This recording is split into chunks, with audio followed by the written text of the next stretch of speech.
let's look at like on social media with like the white male fragility thing and the constant attacks on white people. Is that all right? Like, sometimes it is sometimes deserved it is. because there are still white males that feel very entitled to not even attack people like transgender people, but just like anyone that's not white male. Hey guys, my name is Saleem Juma with the Colored Conservatives, and today I'm a guest on... Welcome back to Andrew Does. Remember, do what I say, not as I do. We're here with Saleem. Saleem, what are we doing here today? What are we asking? So we're running the streets of downtown Toronto, and we're going to be talking about Canadian misgendering laws. Now, I've already run afoul of the hate speech laws here in Canada. Almost got arrested yesterday by the Toronto police, so I'm going to have to be careful. But the Jessica Yaniv situation, even though the topic has been beat to death by rebel media, still needs to be talked about, and Canadian citizens need to know that their human rights tribunals are being abused to the max by liberals. Things are going to get turned up a notch, I feel like, with your presence here. That's what they tell me. Don't bring an American to Canada because we up. Cheers, guys, and stay classy, Toronto, and stay classy, Seattle.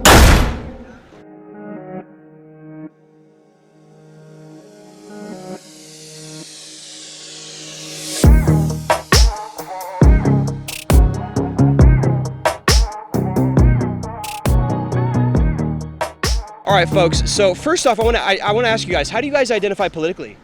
I'm not really that educated on politics, so... That's okay, just opinions. Kind of, where do you think you would fall? I don't know, like liberal, I think. Okay. I guess a little like him, a little bit liberal. Okay. Okay, great. Do you guys know about do you guys know that Canada has hate speech laws, yeah? Yeah. Why don't you guys stand right here? Yeah. You guys know that Canada has hate speech laws? Yeah. Okay. And like America doesn't, right? Yeah. So I'm actually American. Okay. So kind of what I'm wondering, do you guys know about the Jessica Yaniv situation? No, I don't.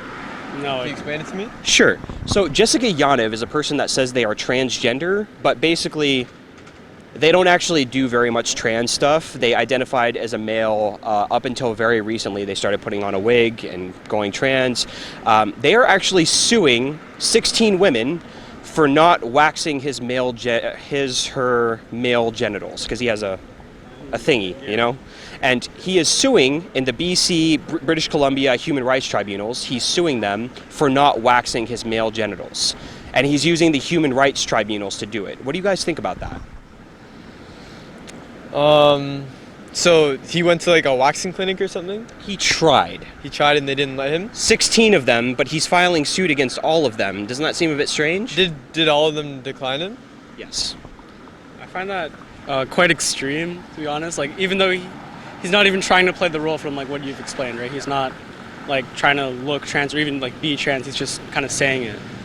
Yeah. And don't women have the right to refuse to touch penises if they don't want to? I mean, that's consent law, right? Yeah, every business has the right to like refuse service. And something I want to tell you guys is very specifically Mrs. Yaniv has a very strong prejudice against both Asian immigrants and East Indian immigrants. This person has actually spoken out and said they are all racist and homophobic, and has very negative opinions about East Indian and Asian women in general, and has actually posted these numerous times. What do you guys think about like the LGBT community still defending this person, especially the NDP? So the National, what's NDP stand for again? Democratic Party. New Democratic Party. What do you think about the LGBT community kind of defending them? They shouldn't defend him for that. No. I don't think that's right. Yeah, they shouldn't be supporting somebody who's like racist. And some more backstory. This person actually wanted to start a topless swimming party for 12 to 15-year-old children, LGBT children, and very specifically in the flyer it says, no parents are welcome. What do you guys think about that? That just sounds weird. That sounds very pedophilic. What's your opinion on Canada's current hate speech laws? Hate speech laws? I don't look up hate speech laws. Well, there's certain things you can and can't say, and if you say certain things, you will be arrested. I live my life, man, and if they want to make a judgment on that, it's not their call, because we're all human. Yeah. So if everybody has an opinion, and if you can't voice that opinion, then it doesn't even make sense to have open speech. Freedom. Yeah. Like, what's wrong with that? Exactly. And doesn't matter. It's like if you had something against me, voice it. Yeah. But if you're not causing me any shit, Yeah. right? So let me ask you something. Have you heard of the Jessica Yaniv situation? no. Okay. So Jessica Yaniv is a transgender identifying person. Okay. In theory, we don't actually know how true that is.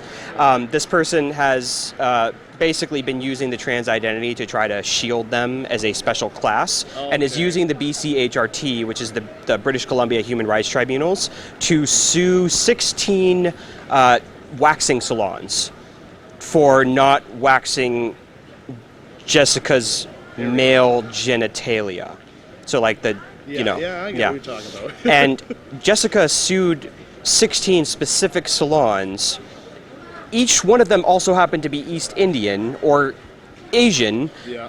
Jessica has also spoken and posted, there's a lot of screenshots about they are all homophobic, they are this, they are stinky. There are a lot of anti-immigrant posts from Jessica. And this person is not being prosecuted under the very same hate speech laws that they claim to be so for. Of course, right? Right? So they're actually abusing the system. Now, I also want to give some more context because Jessica Yaniv, they wanted to have a topless pool party. And on the flyer, it says parents are not allowed. For LGBT kids, Jessica Yaniv, or however you pronounce it, has also sent hundreds of girls, young girls, usually under the age of 10, sometimes a little bit older, 12, 13, sexual messages online. They're all archived screenshots. Now, I know screenshots can be faked, but there are hundreds, as well as many younger girls that are now in their 20s coming out about Jessica having done this for a decade. Yeah.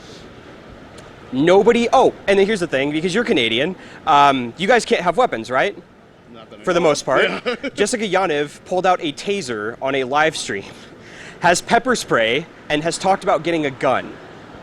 Jessica Yaniv is not in prison or in jail. Of course not. And nobody is doing anything about it. Yeah. Do you find that strange? Oh, it's extremely strange. Yeah. But do you think that there's a certain special class shield going on? There's definitely a special class shield going on, and it's... How much do I word this?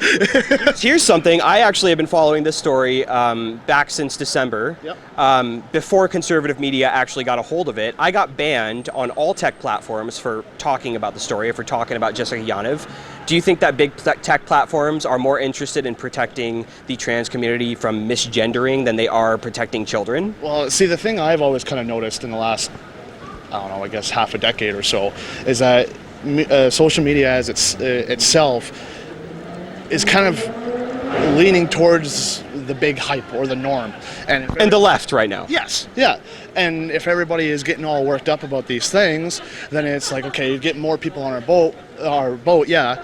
They're just gonna start rooting for the other team, right? Yeah. And start activating those shields and start banning people for free speech. So do you think that may infringe on other people's freedom of speech? Like Bill C-16, I don't think it's actually called the misgendering law, but what it was called in the media was the misgendering law. Jordan Peterson was duking it out with a bunch of people on your guys' local TV networks and whatnot. What do you guys think? Like, do you think it infringes upon other people's free speech who only believe in, for instance, two genders? Do you think that's like infringing on their free speech? Is it infringing on the people who are being insulted and offended by the laws not being enforced? I think that being able to be recognized as the gender that you are, irrespective of other people's opinion or their ability to tell who you are, you have the right to tell other people, and they need to respect that. So preferred pronouns. Human right. Yeah. So something like that could also be termed with like gender affirming care, for instance, right? Yeah. So like waxing salons, for instance, like that. Yeah. So what do you guys think about do you guys mind if I ask? Are you guys in the gay community or? I'm trans. Okay. We're both, you are? Okay, great. We're both transgender. Okay. Yeah, I didn't want to offend anyone by, okay. Thank you for asking. It's appreciated. So what do you guys think about, do you guys know who Jessica Yaniv is? Yes. How do you guys feel about what's going on? I think that individual, whether or not they're trans, I don't know them. Yeah. They haven't personally expressed whether way. If they ask for their pronouns to be respected, they need to be respected. The fact that they may be a bad person is separate from It's separate from the trans identity, sure. Yeah, you can call them a bad person, call them out for the truthful things that they did. Yeah. Any crimes they may have committed, I'm not sure, I I don't legally know what happened, but just from what I've seen in the media and on YouTube and stuff, I'm familiar with who they are and what they're accused of. And like their pronouns need to be respected unless they publicly change their mind. But we can call them a bad person because they call them out on other issues that aren't trans. Yeah.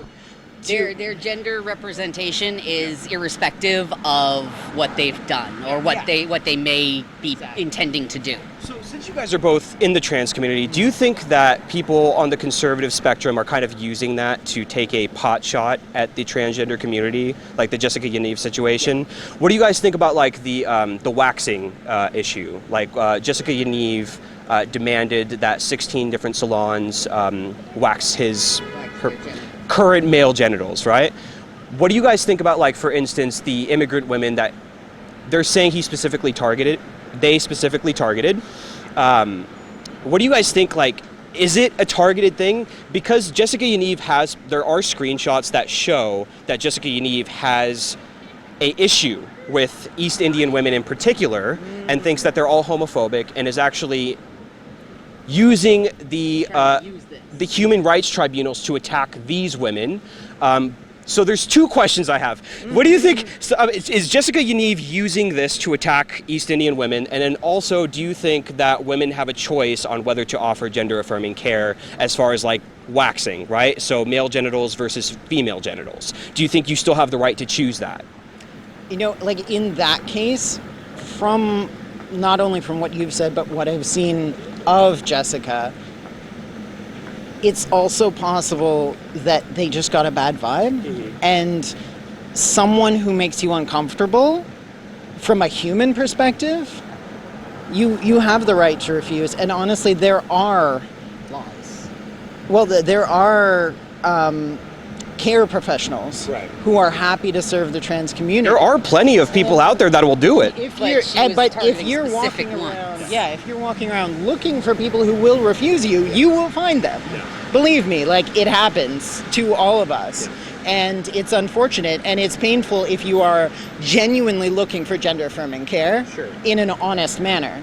But it's possible this person was not doing that in an honest manner. Sure. Yeah. So do you think that people still have the right to refuse that kind of thing if they don't feel comfortable with male genitalia, or for instance, if they don't feel comfortable with female genitalia, if they're a male identifying person? Do you think they have the right to refuse service? That is a really complex question. That's why I'm asking it. I wasn't sure I'd actually run across two members of the transgender community, and that's why I wanted to be very specific. Yeah, absolutely. Like, you know what? I'm not sure. Okay. In this particular case, it's really hard to know whether or not, like, I don't know if I would personally want to provide a service for that particular individual. Sure. What do you guys think about Canada's hate speech laws? Definitely good. A good thing, you know. Protecting minorities for sure. Like, I agree.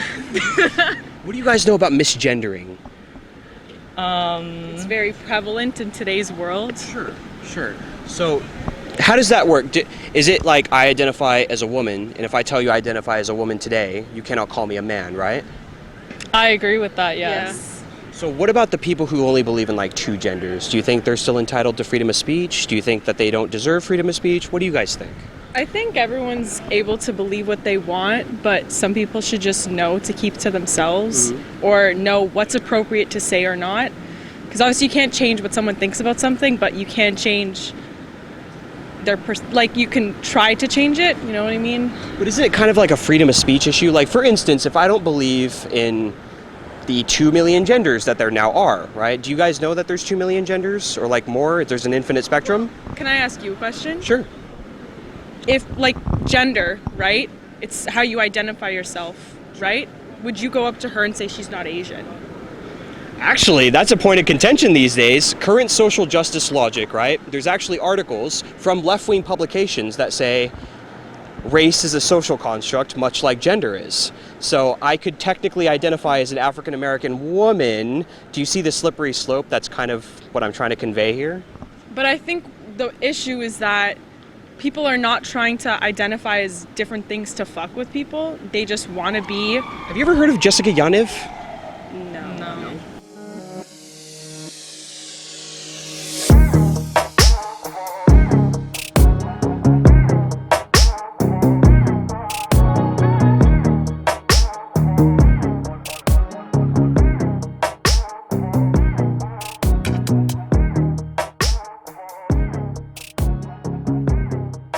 But then let's look at like on social media with like the white male fragility thing and the constant attacks on white people. Is that all right? Like, Sometimes Yeah, it is sometimes deserved it is. because there are still white males that feel very entitled to not even attack people like transgender people, but just like anyone that's not white male. So, like, I think at the end why of are the they day- stuck in such? But if we're all equal, right? Why are we swinging the pendulum back the other way and attacking white men? No, it's not that at all. Because they're not It's treating just- everyone else as equal. You have to look at it not as equality, as what's equitable. Who needs help to be brought up into a level playing field? Do you understand? Do you mean equality of outcome versus equality of opportunity?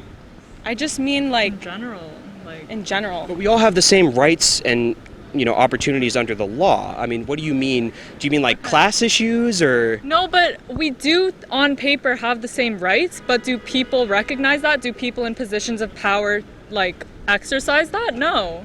I mean, they do. If you actually are caught discriminating against people, you will either be sued in civil court or you would be dealt with, especially in Canada. No, but look at like Brock Turner, for example, white male raped, 3 months in prison? Meanwhile, there's African Americans in prison 15 years for like cannabis issues. Like, how is that fair? And that's a product of society where There are people white who are men not can caught get up away yet. with more Do you guys things. think we live under a rape culture?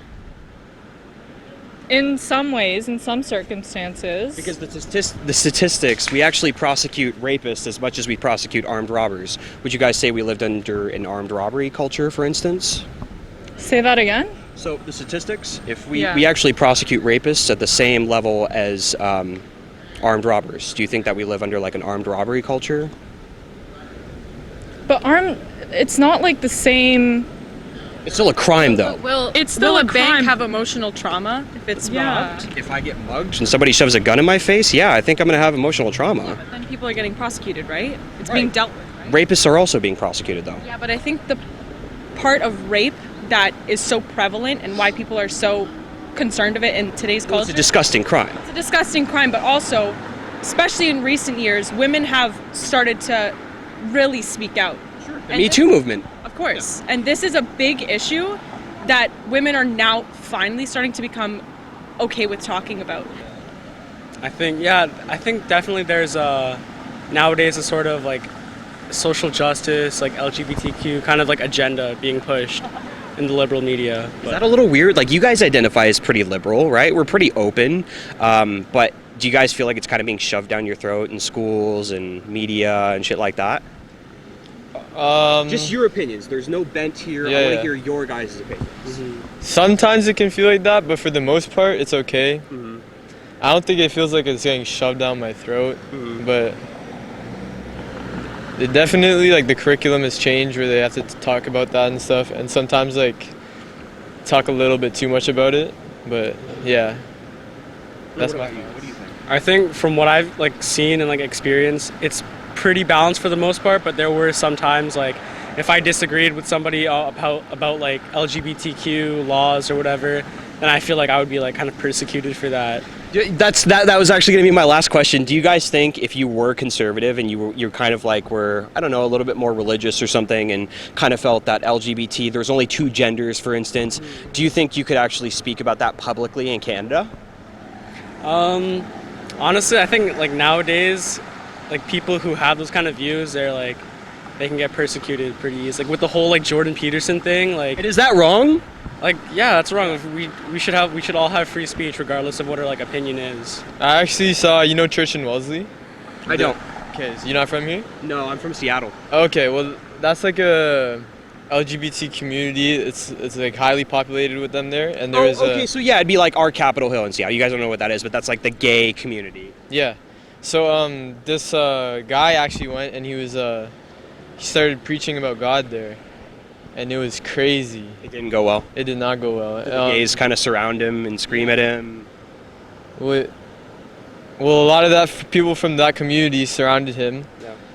And I don't really know what he expected doing that, because I think that would have happened with anybody who went there, because I guess I can see how it looks like he's trying to attack them in a way. Mm-hmm. I can see that point of view, but it started getting really violent too. And do you think that's okay? I mean, people have the right to express themselves, even if it's so-called hate speech. I'm sorry, I'm still getting used to the whole hate speech thing. There's no such thing in the States, so no matter how much the liberals want it, they're not going to get it. So, Wrapping up another episode of Andrew Does and the Colored Conservatives with Saleem here. Tell us how you felt about it. What did you learn? Did you learn anything about Canadians today? How do you feel today went? Summaries, etc. So I actually felt really great. I think Canadians are objectively a lot more chill than Americans. I didn't have to worry about getting punched in the face. That was nice. But there also was more of a left-wing kind of push here. It's something I've been told. Toronto is definitely more social justice-y, and it's been a long time since I've actually encountered a feminist telling me that we need to teach men not to rape, and that's the ideal of how we're going to solve this crisis, and that didn't understand my points in the slightest.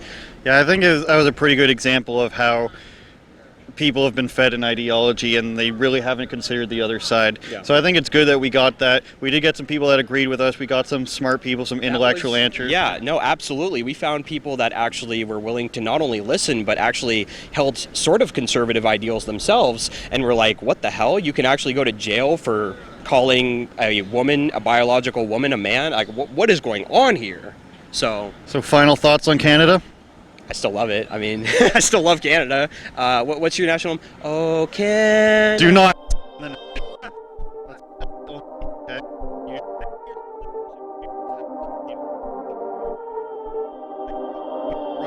Perfect.